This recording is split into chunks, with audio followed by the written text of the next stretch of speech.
We cannot move forward. The nation cannot move forward.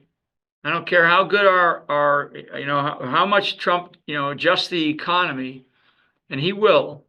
But we cannot move forward unless people are held accountable. And I mean very, very senior people, and they all know who I'm talking about. You know who I'm talking about, and I've said it many times. Um, and maybe you don't throw a former president into prison, but maybe you do. Maybe somebody says, well, who directed you, John Brennan? Who directed you, Jim Clapper? Who directed you, Susan Rice? Under oath, under the lights, and with the threat of prison. Okay.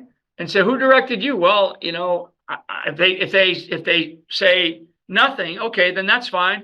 Then you're going to go to prison. You're going to prison. You're going to prison for treason. Okay. Treason. That's a very strong word. It's a very strong word.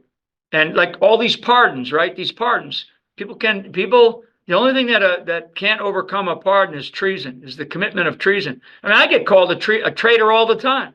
And I say, well, wait a second. And so if I'm a traitor, why am I walking the streets, right? If I committed treason, why am I walking the streets?